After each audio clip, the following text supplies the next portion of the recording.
Bismillah. Assalamualaikum warahmatullahi wabarakatuh. Di sini saya Rian Bagas Widiantoro dengan NIM 53050020039. Nah, di sini saya akan membuat video demi memenuhi tugas akhir semester mata kuliah filsafat politik yang diampu oleh Buya Shirley. Di sini saya akan membuat video dengan tema Ibnu Khaldun dalam peran pemerintahan atau politik. Nah, pemerintahan negara menurut ilmu Khaldun. Langsung saja, Ibnu Khaldun mengumumkan bahwa suatu negara memiliki 5 tahap kondisi pemerintahan. Tahap pertama adalah tahap pendirian dan pertumbuhan negara.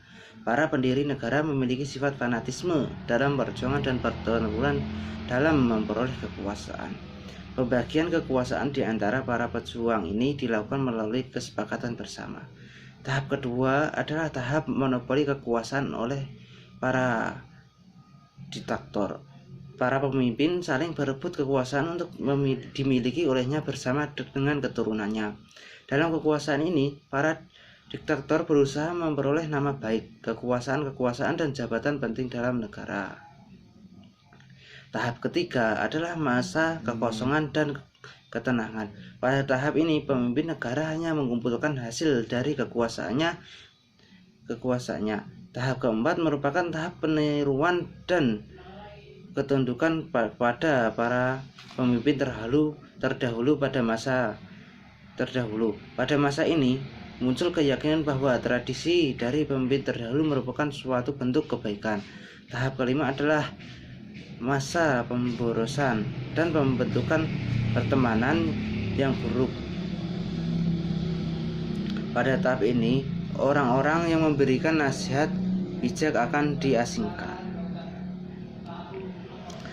Salah satu karya Ibnu Khaldun yaitu yang bernilai sangat tinggi diantaranya At-Ta'rif bin Ibnu Khaldun, sebuah kitab autobiografi atau catatan dari kitab sejarahnya, Muqaddimah pendahuluan atau atas kitab Al-Ibnar yang bercorak sosiologis, historis dan filosofis. Selanjutnya Lubab Al-Musaf fi Usufil Ad-Din, sebuah kitab tentang permasalahan dan pendapat teologi yang merupakan ringkasan kitab Mu'asal Afkar Al-Muqaddimah Al-Karya Imam Al-Fakhruddin Ar-Razi. Ibnu Khaldun sangat meyakini bahwa pada dasarnya negara berdiri bergantung pada generasi pertama pendiri negara yang memiliki tekad dan kekuatan untuk mendirikan negara, lalu disusul oleh generasi kedua yang menikmati kestabilan dan kemakmuran yang ditinggalkan generasi pertama. Kemudian akan datang generasi ketiga yang tumbuh menuju ketenangan, kesenangan, dan terbujuk oleh materi sehingga sedikit demi sedikit bangunan-bangunan spiritual melemah dan negara itu pun hancur, baik akibat kelemahan internal maupun karena serangan musuh-musuh yang kuat dari luar yang selalu mengawasi lemahnya. Karena pemikiran-pemikirannya yang brilian itu, Ibnu Khaldun dipandang sebagai peletak dasar ilmu sosial dan politik Islam.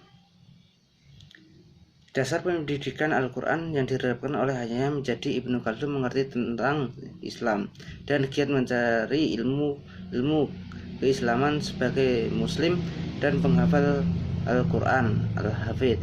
Ia menjunjung tinggi kehebatan Al-Quran sebagaimana ia berkata, "Ketahuilah bahwa pendidikan Al-Quran termasuk syiar agama yang diterima oleh umat Islam di seluruh dunia Islam. Oleh karena itu, pendidikan Al-Quran dapat meresap ke dalam hati dan memperkuat iman dan memperkuat iman. Dan pengajaran Al-Quran pun juga diutamakan sebelum mengembangkan ilmu-ilmu yang lain." Itu